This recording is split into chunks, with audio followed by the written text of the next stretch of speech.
Então, nós vamos iniciar aqui com a fala. Nós temos aqui já presentes 6 expositores. Eu quero passar inicialmente a fala para o senhor Renato Augusto Soares, que é presidente da Associação Nacional dos Transportadores Escolares e de Passageiros, a ATEP. Obrigado, presidente. É com muita alegria que a gente vem participar de uma audiência pública nessa casa. É bom lembrar que a gente tem muitas coisas para ser tratado, começar porque é a primeira audiência pública que se trata sobre o transporte escolar nessa casa. Acho que é a primeira vez que a categoria tem voz, né, que podemos estar aqui para discutir esses assuntos e tentar, junto com os nossos representantes, soluções para os problemas que viemos enfrentando. Antes de começar, eu quero cumprimentar os presentes através do presidente e também citar a presença dos nossos parceiros que vieram de longe. Nós temos aqui o presidente do City Tour, de Goiás, que se faz presente, Sindeturf, de Belo Horizonte. Nós temos também a presença do Sintepa, do Rio Grande do Sul, Sintresc, Sindicato Escolar de Brasília, Sintesp, de Pernambuco, Praterge, do Rio de Janeiro, a FECOMINAS e a Coperminas, de Minas Gerais. Além, é claro, de alguns participantes que vieram de transportadores escolares aqui de Brasília, do Distrito Federal. Então, deputado, como é uma matéria que a gente entende ser, em alguns casos, polêmica, nós pautamos em 2 partes a audiência pública. Primeira parte, a gente gostaria de falar das dificuldades que o transportador escolar tem enfrentado em relação na atividade, né, em função de poder prestar o serviço na sua atividade. A gente entende o seguinte, que o governo federal tem hoje várias linhas de créditos, vários benefícios aos operadores de transporte escolar, das prefeituras, de veículos que são adquiridos pelas prefeituras e pelo Estado, pagos com verba do governo federal, e pelo tempo que nós temos já de envolvimento nesses negócios, em reuniões do BNDES, em reuniões que já aconteciam no FNDE, em reuniões nessa casa aqui em Brasília, em reuniões no CONTRAN, a NTT, nós percebemos que o foco do transporte escolar do governo é exatamente para esses operadores, aqueles que a prefeitura, aqueles que o governo do Estado pagam pelo serviço ou contratam diretamente pagos pela prefeitura, mas com verba do governo. O que acontece hoje no cenário nacional é bem diferente disso. 85% dos alunos transportados no Brasil são transportados em veículos de transporte escolar privado, particular, aquele em que o dono do seu veículo ele tem que comprar o seu carro, ele tem que financiar o seu veículo, ele cobra do pai do aluno, é o pai do aluno quem paga esse serviço. E é bom lembrar também, deputado, e aí eu vou fazer uma analogia. Hoje nós temos, eu tenho certeza que no Brasil, órgãos competentes sabem exatamente quantos veículos de carros fortes que faz transporte de dinheiro tem no nosso país devidamente registrado. Mas eu tenho certeza que nenhum órgão do nosso país conhece, de fato, quantos veículos de transporte escolar de operadores privados que prestam serviço contratado pelos pais dos alunos nós temos hoje no nosso país. A Associação Nacional ATEP, nós fizemos, por base que nós temos de outros estados, pela representação que temos em outros estados, nós fizemos um levantamento que a gente tem certeza que não chega muito perto da verdade. Mas identificamos que, se considerarmos os estados que compõem a associação, nós temos hoje, numa conta por estimativa, de 45 mil veículos de transporte escolar que prestam serviços contratados pelos pais. Esses não recebem verba do governo federal, esses não têm incentivo do governo federal, esses não compram carro com isenção de impostos e esses também não têm nenhum tipo de subsídio para o financiamento desses veículos.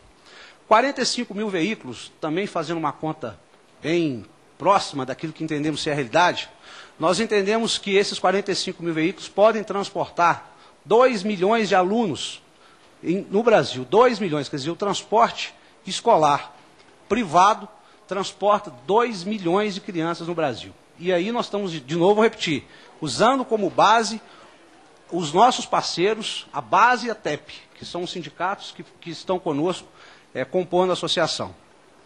E a realidade é que esses 2 milhões de alunos, esses transportadores conversam diariamente com os seus pais, com suas mães, que já aí nós já vamos multiplicar isso aí para 4 milhões. Quer dizer, falamos todos os dias, nosso transporte escolar fala todos os dias com de 4 a 5 milhões de pessoas. E nós temos hoje um ramo de atividade próximo a nós, que são os taxistas. Os taxistas, eles têm a sua isenção de PVA dos estados, eles têm a sua isenção de ICMS e eles têm alguns subsídios para aquisição de veículo. Coisa que o transporte escolar, transportando uma carga tão preciosa, entendendo que os alunos e esses alunos que os pais nos pagam para fazer o transporte, são tão importantes quanto aqueles que moram na zona rural, né? São tão importantes quanto aqueles que o governo federal tem subsidiado. Eu acredito que nós precisamos também desses alguns benefícios. E aí nós tivemos a oportunidade de discutir isso aí em Minas Gerais em relação à questão do ICMS, e cada estado discutiu isso aí com os seus secretários de Fazenda nos estados, e sempre reportando que dependeria do CONFAS, o entendimento do CONFAS para que o transporte escolar tivesse a isenção de ICMS. E lá, mais que isso, nós então resolvemos fazer, né, e buscar nessa casa essa audiência pública para debater esse assunto, de tão importante que vemos a necessidade de termos a isenção de ICMS para aquisição de veículo, e termos também um financiamento, uma linha de crédito BNDES. Tivemos no FNDE, fomos muito bem recebidos pelo presidente, né, e naquela ocasião ficou-se de montar uma comissão para que os nossos apelos fossem estudados pelo FNDE e talvez aí pudéssemos estar enquadrados em alguns programas. Mas infelizmente, a gente sabe pela questão de morosidade, a coisa não andou. Então a gente acha que volta agora a necessidade de discutirmos de novo as necessidades que o transportador tem desse subsídio, da isenção de ICMS, do financiamento de veículos, e como outros assuntos também. Também podemos citar aqui a necessidade que temos de rever a questão da pontuação na carteira, deputado. Nós temos um problema hoje, o transportador escolar, diferente do que acontece com as pessoas que são habilitadas no país. Quando a pessoa comete 20 pontos na carteira de habilitação, ela tem que ir para uma escolinha para fazer uma reciclagem, para ter o direito de ter a sua carteira de volta. O transportador escolar, quando ele alcança 4 pontos na sua carteira de habilitação, ele já não pode mais, a partir do 4º ponto, exercer atividade de transporte escolar. A gente não está aqui, nós não estamos aqui de jeito nenhum defendendo o transportador negligente, aquele que se pontua, que exerce mal a sua atividade. A gente não tem intenção, até porque a TEP e os sindicatos aqui presentes prezam por uma prestação de serviço qualificada, uma prestação de serviço que seja de fato condizente com as crianças que transportamos.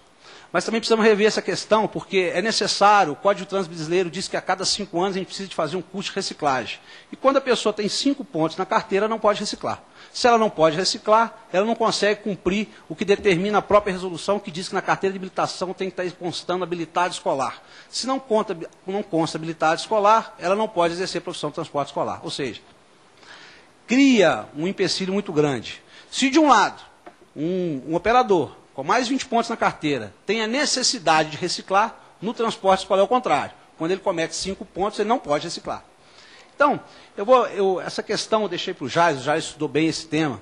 A gente fez eu estou simplesmente aqui dizendo o que nós temos que discutir nessa audiência pública.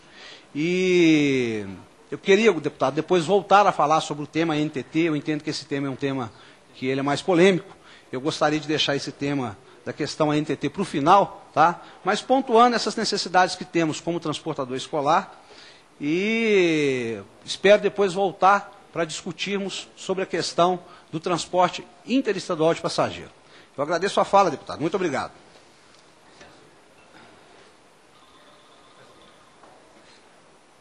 Com açúcar.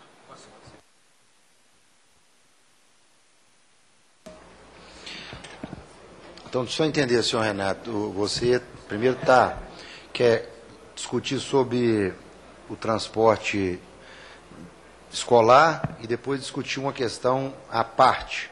Não, já tá na nossa pauta, tá? Ela está no requerimento, foi aprovado assim. Eu só gostaria de deixá-la para o final, porque por ser um assunto mais polêmico, eu acredito que vai demandar um tempo